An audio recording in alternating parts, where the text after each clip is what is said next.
Di 10K subscriber channel Novel Official, akan adakan giveaway untuk 3 orang pemenang. Jangan lupa untuk selalu komen dan like untuk setiap video. Selamat datang di channel Novel Official. Sebelum mendengarkan novel, Perintah Kaisar Naga, jangan lupa like, share, and subscribe. Kalau tidak kuretakkan jantung kalian. Tanpa lama-lama lagi langsung saja kita masuk di cerita novelnya. Selamat mendengarkan bosku.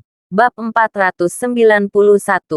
Tuan Ma, apakah ada banyak permata bawah tanah di sini? Yosef bertanya pada Tuan Ma. Tuan Ma mengangguk, ini sangat bagus di sini.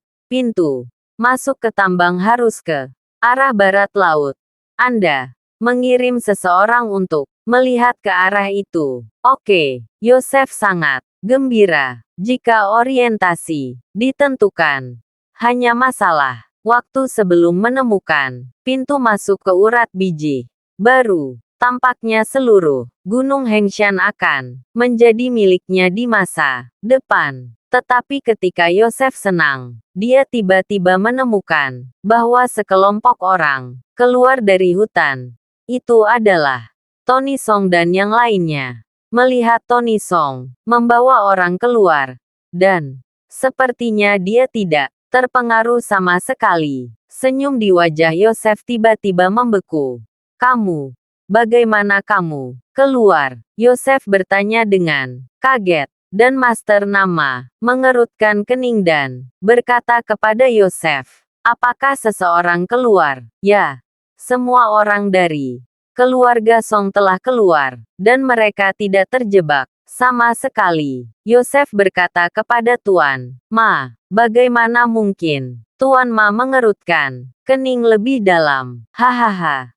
Yosef, apakah kamu pikir ilusi belaka bisa menjebakku? Kamu sangat naif. Tony tertawa terbahak-bahak. Tony Song, apa yang kamu bicarakan? Aku tidak mengerti.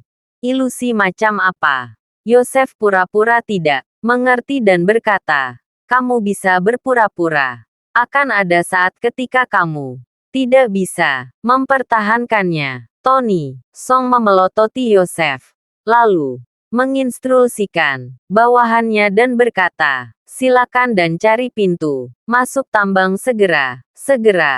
Keluarga Song juga mulai mencarinya. Tetapi, pegunungan ini sangat besar, dan tidak mudah untuk menemukan pintu masuk ke urat biji. Melihat keluarga Song, melihat sekeliling seperti lalat, Yosef mengangkat sudut mulutnya sedikit. Mereka memiliki arah yang jelas. Jadi mereka pasti akan mendapatkan hasil 2 kali lipat dengan setengah usaha. Pada saat ini, suara lain datang dari hutan, dan kemudian Cat Liu keluar bersama keluarga Liu.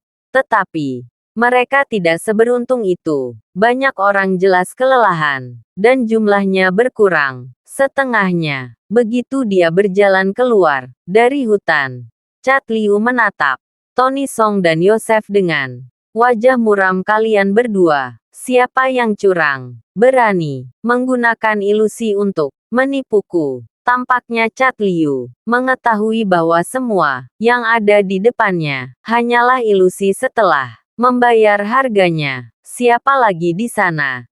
Itu Yosef, penjahat tercela. Dan kami baru saja keluar dari hutan.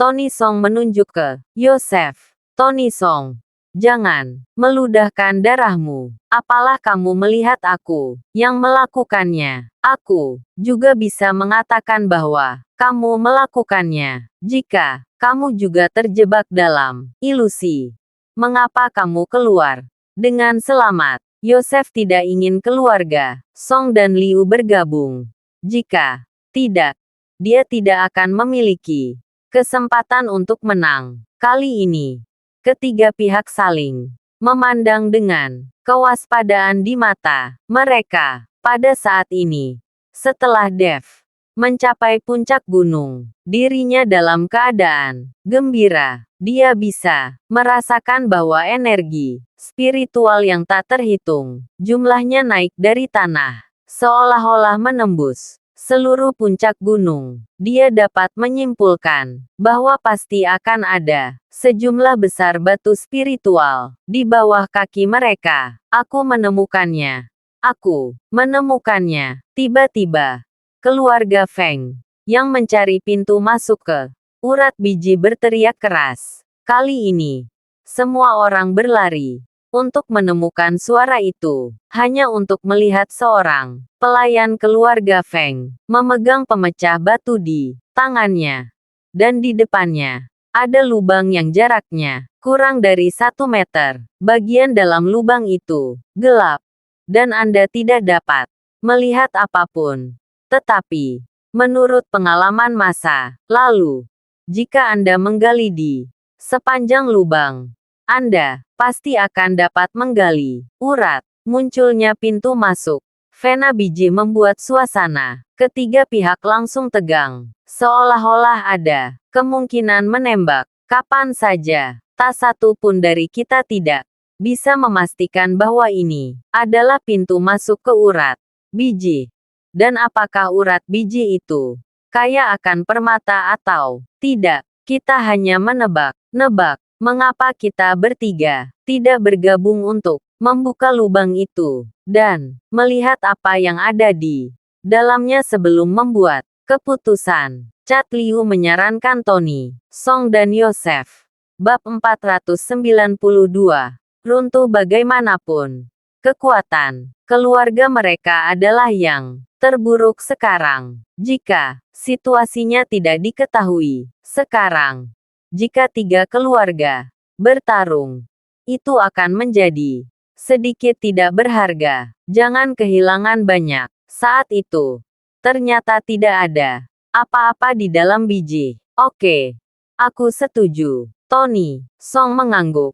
Dia juga berpikir begitu. Melihat ini, Yosef hanya bisa menganggukkan kepalanya dan berkata, "Oke, mari kita buka lubangnya bersama-sama." Setelah selesai berbicara, Yosef berkata kepada pelayan itu, "Siapkan bahan peledak dan buka sedikit lubangnya." Pada saat ini, Dev telah memperhatikan situasi di puncak gunung. Mendengar bahwa Yosef akan meledakkan lubang, dia segera melangkah maju dan berkata, "Kamu tidak bisa meledakkan. Jika kamu meledakkan lubang itu, puncak gunung akan runtuh." Dev bisa merasakan bahwa bagian bawah puncak gunung itu kosong. Jika bahan peledaknya meledak, kekuatannya pasti akan masuk ke dalam lubang dan meruntuhkan seluruh puncak gunung. Yosef melirik Dev dan berkata dengan suara dingin, "Dasar anak nakal tahu apa-apa. Kami telah menambang selama bertahun-tahun, dan kami telah melakukannya dengan cara ini. Pergi dariku, dan aku akan menyelesaikannya. Masalah dengan Anda akan diselesaikan ketika kami turun gunung." Tidak ada yang mendengarkan kata-kata Dev, dan segera bahan peledak diatur. Kemudian, dengan suara gemuruh yang sangat besar, lubang-lubang yang hanya berukuran 1 meter persegi itu langsung terlempar ke dalam lubang besar. Bagian dalam lubang besar itu sangat gelap sehingga Anda bahkan bisa mendengar gema batu yang menghantam. Ini pasti kerikil dari ledakan bahan peledak tadi. Ayo, masuk dan lihat. Yosef berkata kepada Tony, Song dan Cat Liu. Mereka bertiga akan memasuki gua. Ketika tiba-tiba puncak gunung bergetar, seperti gempa bumi, yang membuat semua orang kembali terburu-buru. Tetapi segera mereka menemukan bahwa retakan mulai muncul di bebatuan di bawah kaki mereka. Dan kemudian retakan itu menjadi semakin besar. Apa? Banyak orang berteriak dan berlarian. Tomoko meraih Dev. Saat ini, dia hanya percaya pada Dev, Donnie Wu juga takut lari ke mana-mana. Tetapi ditangkap oleh Dev. Jangan lari. Kamu tidak bisa lari. Dev menarik Tomoko dan Donnie Wu. Dan tiba-tiba, melompat dengan kuat. Diikuti oleh suara gemuruh keras di bawah kakinya. Dan seluruh puncak gunung runtuh. Ada beberapa bagian seluas lapangan sepak bola. Dan semuanya tiba-tiba runtuh. Semua orang tidak punya waktu untuk bereaksi dan langsung jatuh ke dalamnya. Untungnya, keruntuhannya tidak dalam, hanya setinggi belasan meter, kecuali beberapa orang yang terluka oleh batu-batu besar. Tidak ada yang terbunuh olehnya. Sekarang semua orang telah jatuh ke dalam lubang besar. Lihat, Zamrud Kekaisaran, ayam merah darah. Itu merah darah ayam. Segera, orang-orang menemukan bahwa di dasar lubang ada banyak batu permata kasar yang terbuka. Warna hijau dan warna merah cerah bisa dilihat sekilas tanpa peralatan apapun. Hahaha. Aku kaya. Aku kaya. Ini benar-benar urat batu permata. Hebat. Yosef melihat batu permata kasar yang bisa dilihat di mana-mana dan tertawa penuh semangat. Tony Song dan Chat Liu sama-sama bersemangat yang nilainya lebih dari Jin San. Semua orang tertarik dengan permata itu. Hanya Dev yang melihat dengan penuh semangat pada batu-batu yang tidak mencolok, seukuran kepalan tangan, dan bentuk yang mirip dengan kerikil. Semua batu ini penuh dengan energi spiritual yang kuat. Energi spiritual yang luar biasa membuat Dev merasa seperti berada di lautan energi spiritual. Dia belum pernah merasakan energi spiritual yang begitu kuat. Dev membuka semua pori-pori dan mati-matian menyerap aura di sekitarnya. Setelah kegembiraan, Tony, Song, Chat Liu dan Yosef semua saling memandang dengan waspada. Tony Song, Chat Liu, saya menemukan pintu masuk ke urat biji ini. Logikanya, urat biji ini harus ditambang oleh saya. Karena Anda telah mengikuti, saya dapat memberi Anda 2 tambang di kaki gunung saya dan membiarkan Anda berdua berbagi itu bersama. Bagaimana? Yosef berkata kepada Tony, Song dan Chat Liu. Bab 493. Jangan bicara, omong kosong. Yosef, apakah kamu kentut? Ini jelas tambang yang runtuh sendiri. Bagaimana bisa kamu yang menemukannya? Tony Song mengutuk keras. Wajah Chat Liu itu juga menjadi dingin. Bagaimana bisa ini menjadi milikmu? Lalu bagaimana menurut kalian berdua? Yosef mengerutkan kening. Matanya penuh kedinginan. Chat Liu terdiam. Saat ini, kekuatannya adalah yang terlemah. Dan dia tidak mudah untuk berbicara. Dan kemudian Tony Song menatap Master Guo. Master Guo mengangguk ke arahnya. Dan Tony Song berkata dari saluran sekarang tambang telah muncul. Siapapun yang akan menjadi milikku, bicaralah sesuai dengan kemampuannya. Oke. Tony Song, jangan menyesalinya. Yosef tidak menulis tinta apapun. Setelah berbicara, dia langsung membungkuk kepada Tuan Ma dan berkata, Tuan Ma, semuanya terserah Anda. Jangan khawatir. Tuan Feng. Setelah Tuan Ma selesai berbicara, nyala api gas tiba-tiba padam di tangannya. Dan kemudian nyala api itu padam, menghasilkan asap tebal. Ini satu set lagi. Ilusi kecil. Apa yang bisa kulakukan? Master Guo mendengus dingin dan berkata kepada Decker, Decker, beri pelajaran pada orang tua itu. Ya, setelah Decker selesai berbicara, dia bergegas ke asap. Segera, ada suara pertempuran dalam asap, dan yang lain hanya bisa menonton dari luar. tidak tahu apa yang terjadi di dalam. Tony Song mengepalkan tinjunya dengan erat, dan telapak tangannya yang gugup berkeringat. Tuan Song tidak perlu gugup. Decker memiliki kemampuan saya yang sebenarnya. Dia hanya seorang penyihir. Dan dia sama sekali bukan lawan. Setelah Tuan Guo tahu bahwa lelaki tua itu adalah seorang penyihir, dia tidak takut sama sekali. Setelah Guru Guo mengatakan ini, Tony Song sedikit lega. Tetapi setelah Guru Guo selesai berbicara, dia melihat sesosok terbang keluar dari kabut tebal, dan kemudian jatuh dengan keras ke tanah.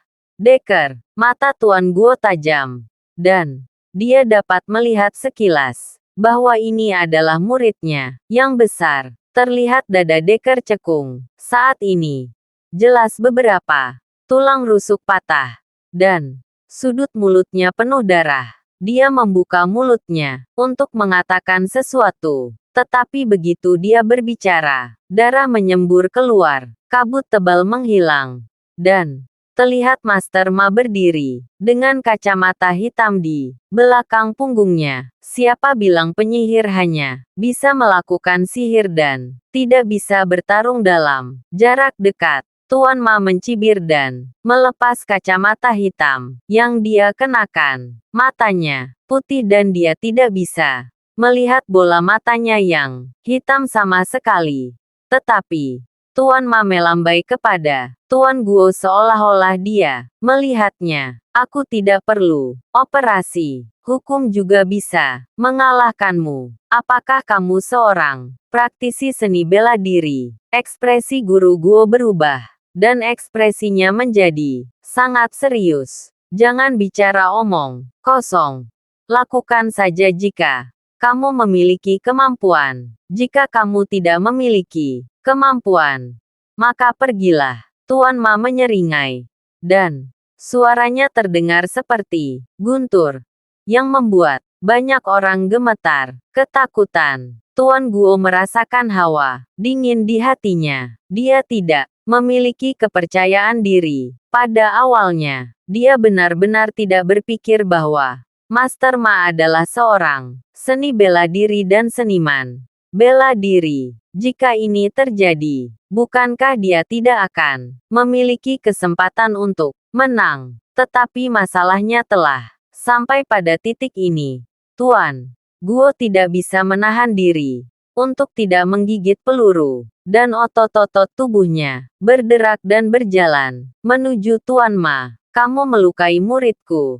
Hari ini aku akan mengajarkanmu beberapa trik. Setelah Master Guo selesai berbicara, sosoknya melintas dalam sekejap, dan dia berjalan langsung menuju Master Ma. Benar saja.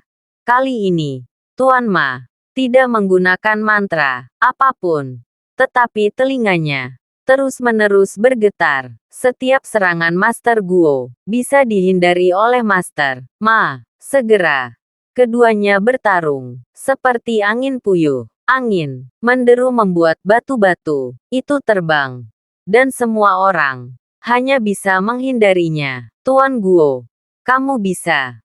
Tony Song mengepalkan tinjunya dan bersorak untuk Tuan Guo secara diam-diam. Dia hanya punya satu ini untuk diandalkan. Jika Tuan Guo kalah, konsekuensinya tidak akan terbayangkan. Bang! Setelah ledakan keras, sosok itu tiba-tiba terpisah.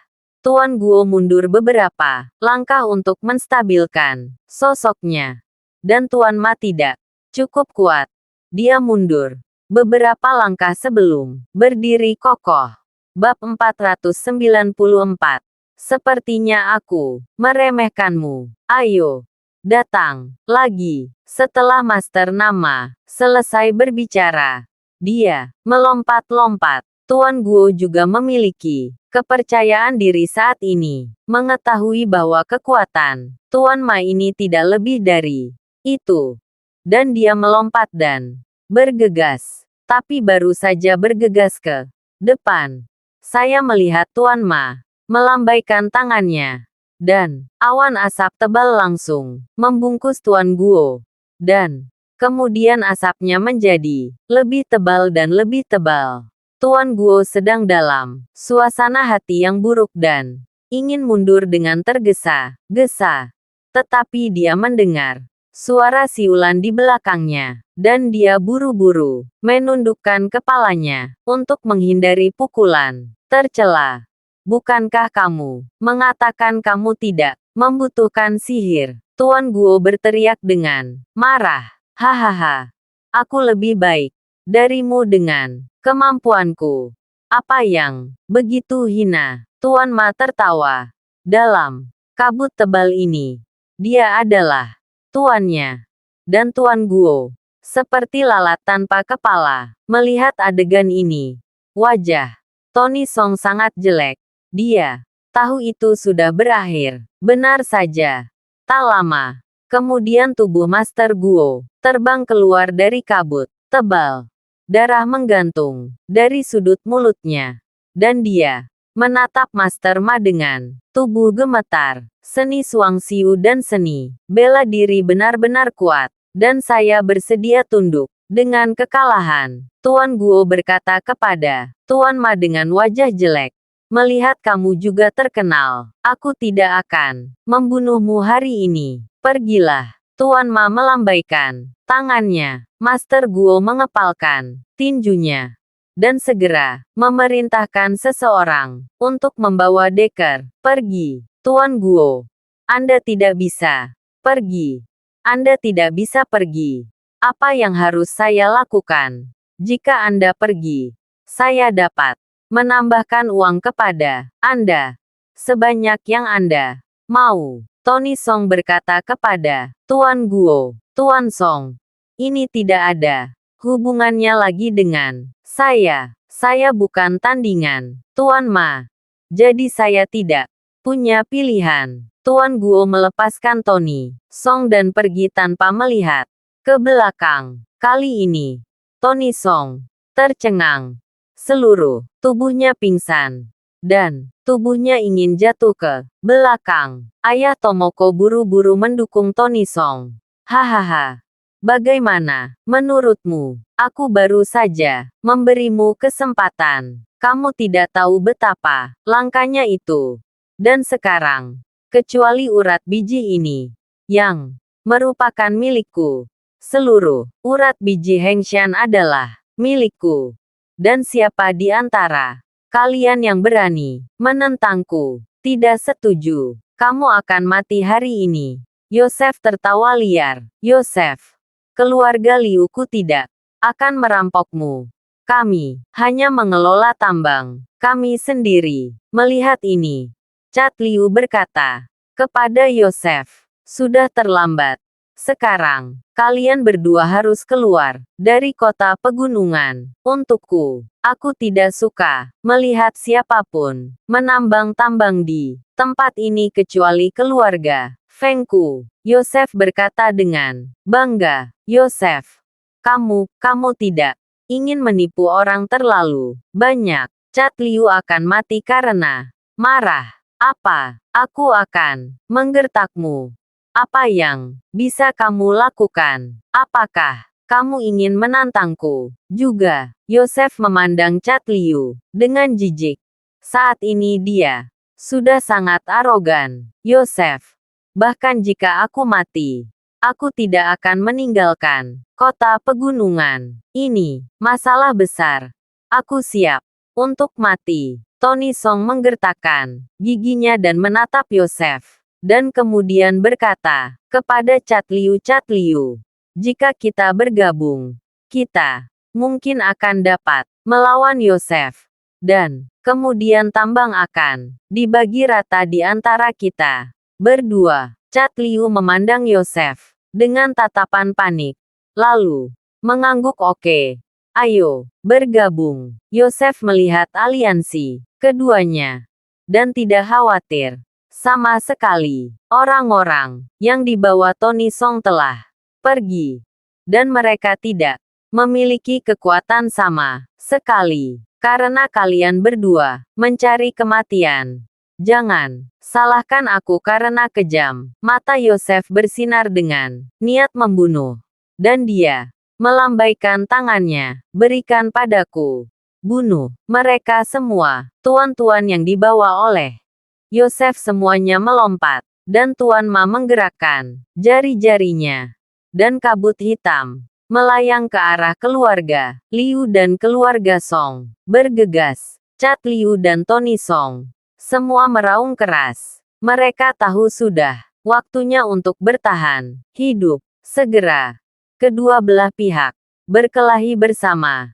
Dan pria besar setinggi 2 meter yang diundang oleh Cat Liu langsung menyerang Tuan Ma. Bab 495. Atas kekuatanmu sendiri menghadapi pria besar seperti bukit. Mata Tuan Ma tiba-tiba berkedip. Bola mata yang awalnya putih menunjukkan bola mata hitam. Matanya penuh dengan cahaya. Dia tidak buta sama sekali. Pria besar itu mengeluarkan sedikit raungan dan meninju Tuan Ma. Sosok Tuan Ma dengan fleksibel mengelak. Dan dia meninju punggung pria besar itu. Bang! Ledakan keras. Seolah-olah membanting baja.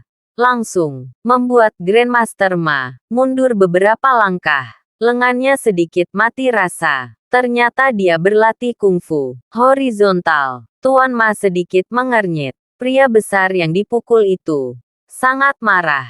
Setelah berbalik, dia melangkah maju lagi dan berjalan menuju Master Ma. Setiap langkah seperti gempa bumi membuat suara berdebar. Tuan Ma mendengus dingin. Tangannya bergerak dan seketika 2 kabut hitam muncul dari sela-sela jarinya langsung menuju pria besar itu. Melihat ini, pria besar itu ingin menghindar, tetapi kedua kabut hitam itu seperti hantu dan langsung masuk ke lubang hidung pria besar itu. Ekspresi pria besar itu terkejut, dan kemudian dia meraih tenggorokannya dengan tangannya. Ekspresinya sangat menyakitkan. Engah, seteguk darah menyembur keluar, dan tubuhnya yang setinggi 2 meter jatuh ke tanah dengan keras. Mata pria besar itu terbuka lebar, dan 7 lubangnya berdarah sampai mati. Jelas, karena keracunan. Pada saat ini, terlepas dari apakah itu keluarga Song atau keluarga Liu, beberapa orang mulai mati karena serangan racun, dan mereka jatuh dalam sekejap. Tony Song dan Cat Liu melihat pemandangan di depan mereka, dan mereka semua tercengang. Hahaha.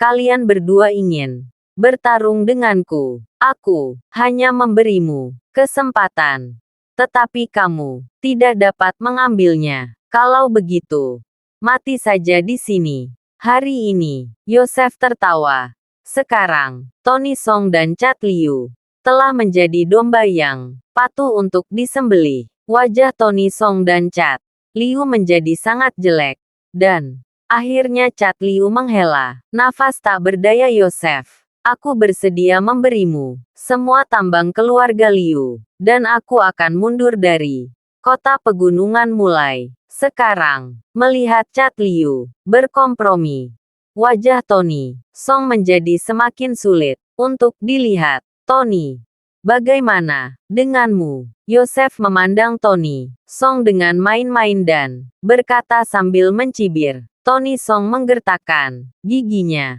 Sekarang hampir semua badannya diem. Bahkan jika dia memiliki kemampuan yang hebat, dia tidak dapat mengubah kekalahan menjadi kemenangan. Dan sekarang, hanya ada satu cara, yaitu berkompromi dan memohon belas kasihan. Saya juga bersedia menyerahkan semua tambang keluarga Song saya kepada Anda, dan meninggalkan kota pegunungan mulai sekarang. Tony Song menundukkan kepalanya. Hahaha. Hahaha. Yosef mengangkat kepalanya dan tertawa keras. Tawanya penuh dengan kesombongan. Mendengarkan tawa Yosef, Tony Song dan Chat Liu tampak terinjak-injak. Mulai hari ini dan seterusnya, tidak akan ada keluarga Song atau keluarga Liu di seluruh kota pegunungan. Tony Song, jika kamu ingin aku melepaskanmu, aku terlihat baik bila bersama putrimu yang bintang besar. Bermainlah denganku selama 2 hari, dan aku akan membiarkan kamu pergi ketika aku bosan bermain. Yosef selesai tertawa dan berkata kepada Tony Song. Wajah Tony Song berubah menjadi hijau ketika dia mendengarnya. Sekarang, dia menyerahkan semua kekayaannya. Dia tidak pernah berpikir bahwa Yosef meminta lebih. Yosef, kamu dan aku telah berurusan satu sama lain selama bertahun-tahun. Putriku memanggilmu paman. Bagaimana kamu bisa? Tony Song menatap Yosef dengan amarah di matanya. Jangan seperti saudara denganku. Paman macam apa tapi bukan paman. Aku sudah lama mendambakan sosok putrimu. Dan sekarang, dia bisa kumainkan. Mata Yosef menatap Tomoko dengan tidak bermoral. Bajingan. Binatang buas. Wajah Tomoko memerah. Dan dia mengutuk Yosef dengan marah. Wajah Yosef berubah dingin. Gadis kecil. Jika kamu berani memarahiku, aku akan menggagahimu di depan umum hari ini. Setelah Yosef selesai berbicara, dia melambaikan tangannya. Dan kedua pelayan keluarga Feng langsung pergi ke Tomoko. Tony Song bergegas maju untuk menghentikannya, tetapi tidak ada cara untuk menghentikannya. Tomoko, seorang gadis lemah, dengan mudah bisa ditangkap oleh 2 pelayan keluarga Feng dan diseret ke Yosef itu. Terima kasih sudah mendengarkan cerita novel Perintah Kaisar Naga. Sampai jumpa di cerita selanjutnya.